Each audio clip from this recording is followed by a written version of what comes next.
Hoy es un placer, como siempre, poder estar con vosotros para hablaros acerca de una situación, una circunstancia por la que yo creo que pasamos todos en determinadas ocasiones en nuestra vida y que puede producir en nosotros mucha ansiedad, mucha angustia, mucho estrés y mucho malestar, en definitiva. Se trata de esos momentos en los que nos encontramos con falta de provisión, con falta de trabajo, con falta de dinero, con falta de salud, con falta de algo que realmente, como digo, produce en nosotros todos estos sentimientos y todas estas sensaciones que son realmente peligrosas para nosotros y para nuestra salud. Y esta semana, leyendo la Biblia, me encontré con un pasaje en el libro de Reyes, en Segunda de Reyes, en el capítulo 3. Allí se nos relata la historia de cómo Josafat, junto con otros 2 reyes, iniciaron una campaña de ataque contra sus enemigos y tuvieron que atravesar por medio de un desierto. La verdad es que no estaban haciendo las cosas muy bien, por eso se vieron en esta situación, en esta circunstancia, y llegó un momento en el que prácticamente estaban en mitad de un desierto, estaban sin agua, estaban sin provisión y con un peligro inminente de morir deshidratados, literalmente, en ese desierto. En el capítulo y en los versículos 16 y 17 de Segunda de Reyes, capítulo 3, la palabra de Dios dice lo siguiente. Dice: así ha dicho Jehová: haced en este valle muchos estanques, porque Jehová ha dicho así: no veréis viento ni veréis lluvia, pero este valle será lleno de agua, y beberéis vosotros y vuestras bestias y vuestros ganados. Y lo primero que tengo que decir es que Dios siempre es fiel. En esta escritura vemos a 3 reyes, a todos sus ejércitos, a todos sus animales que estaban en una necesidad acuciante que se produce, como digo, en un valle desértico donde el calor y la falta de agua estaban a punto de hacer perecer a reyes, hombres, bestias y animales. Y en medio de esa gran necesidad, el rey Josafat lo que hace es lo que debió hacer al principio de esta campaña que iniciaron: preguntar por un profeta que pueda consultar a Dios, palabra de Dios, sobre la situación que estaban viviendo, y que es una situación de extrema y vital necesidad en la que necesitaban agua con urgencia para no morir en ese desierto. Esto es algo que Josafat y los reyes que iban con él debieron hacer antes de iniciar esta campaña.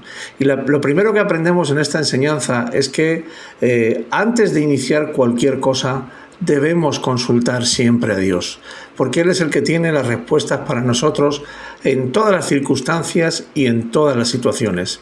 No sé cuál sea la situación por la que estés pasando, la circunstancia por la que estés pasando, económica, política, de salud, cualquier situación por la que estés pasando, déjame decirte hoy que Jesús es la solución. Jesucristo tiene la solución para cualquier situación por la cual estés pasando. Así que antes de dar cualquier paso, siempre lo primero, consulta con el Señor. Ahora, volviendo al tema que nos ocupa, a la historia que nos ocupa, pues ellos se enteraron de que en la zona había un profeta llamado Eliseo y no dudaron en ir a él para buscar una palabra de Dios.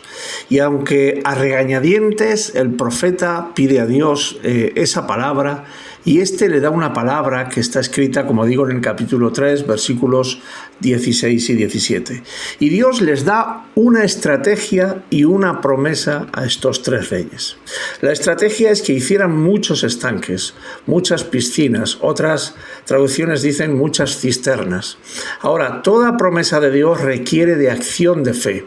Y en este caso, la acción de fe que se les pedía era hacer muchos estanques, muchas cisternas en mitad del desierto. Es importante entender que Dios pide hacer muchos estanques y no pocos, porque Dios siempre responde en cuanto a provisión abundantemente y no escasamente. Y nosotros debemos actuar en fe también abundantemente y no en una fe escasa o en una fe de escasez. Un ejemplo, yo estoy convencido plenamente de que si la mujer de Segunda de Reyes 4, que se encontraba en una situación absolutamente precaria y desesperada, amenazada por los acreedores y que solamente tenía un poquito de aceite, si esta mujer hubiese buscado más vasijas de las que buscó, el aceite no habría cesado mientras ella hubiese buscado vasijas donde poner ese aceite. Veo en la Escritura que Dios no se limita a darnos solo abundantemente, sino que, como dice en su palabra, Él nos da mucho más abundantemente de lo que pedimos o esperamos recibir. Otros ejemplos que podemos ver en la Biblia de la provisión tan abundante con la que el Señor nos bendice cuando nosotros recurrimos a Él es, por ejemplo, el niño que solo tenía unos panes y unos peces, y con ello Jesús dio de comer a más de 5.000 personas y sobraron 12 cestas llenas de alimento que le fueron devueltas a ese niño. O la pesca milagrosa, que fue tan abundante que las barcas literalmente, dice el Evangelio, que se hundían. Su importe equivaldría al salario de un año.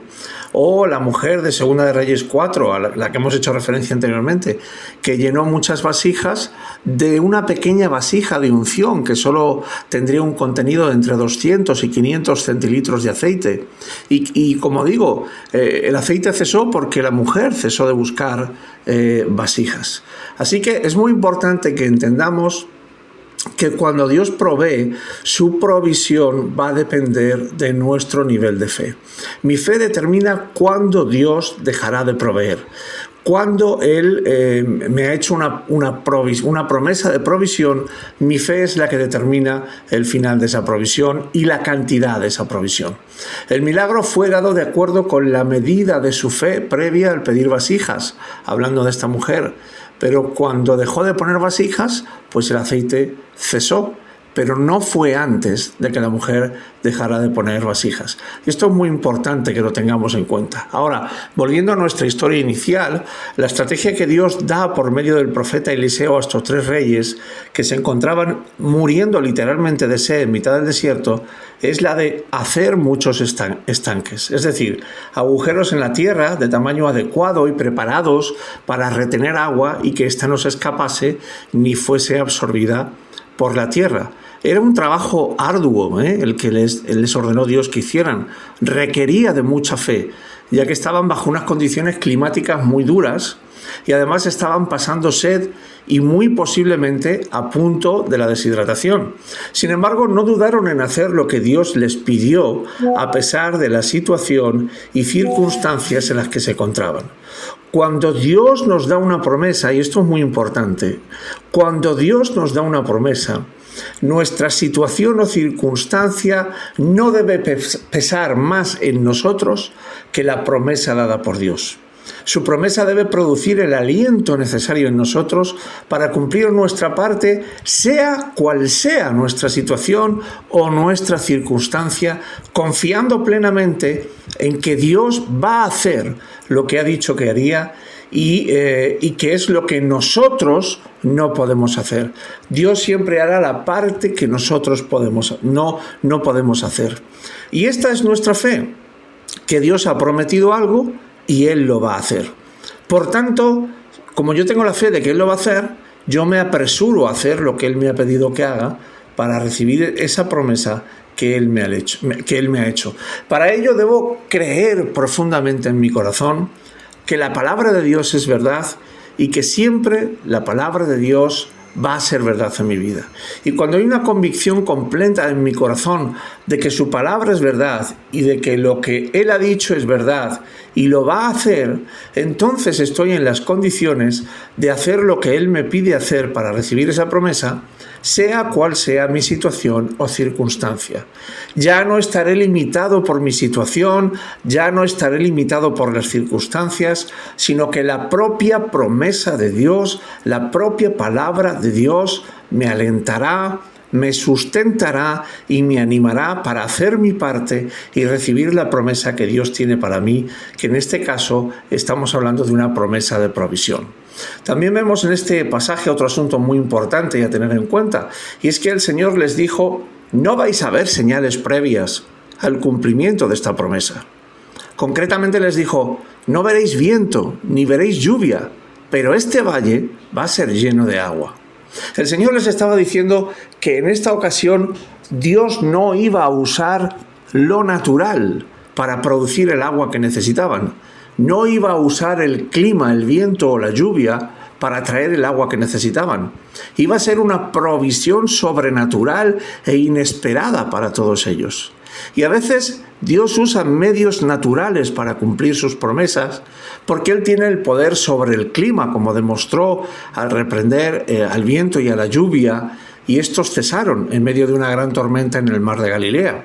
Él tiene poder para hacer milagros de provisión por medios naturales. Él tiene también poder para producir milagros de formas que no son, en este caso utilizando el clima, sino de formas sorprendentes e inesperadas, que ni siquiera podemos llegar a conocer.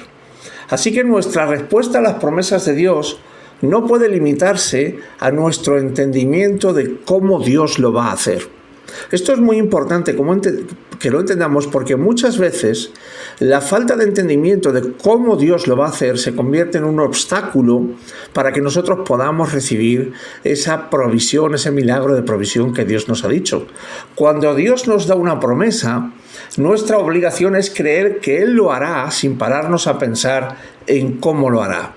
Porque, como digo, pararnos a pensar en cómo lo hará solo traerá dudas e incredulidad a nuestro corazón y a nuestro espíritu.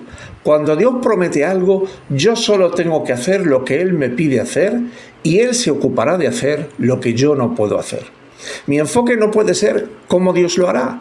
Mi enfoque ha de ser: yo voy a hacer mi parte, voy a cumplir en fe con lo que Dios me ha dicho y el Señor, estoy seguro de que va a hacer su parte. Y esta actitud no será en ningún caso un obstáculo para recibir la promesa que Dios nos ha hecho. Mira, hermano, quiero terminar, y amigo, diciéndote que sea cual sea la situación, sea cual sea la circunstancia, vuélvete a Dios de todo tu corazón. Vuélvete a Él porque Él tiene recursos ilimitados, capacidades ilimitadas para darte la provisión que tú tanto necesitas. Confía en la palabra de Dios, confía en las promesas de Dios, confía en Él, y que la situación o las circunstancias en las que estén viviendo no sean un impedimento, no se conviertan en un impedimento para que puedas recibir la promesa de provisión que Dios tiene para ti. Esto es todo lo que tenía que compartirte hoy. Muchas gracias por tu tiempo y nos vemos, Dios mediante, en un próximo programa.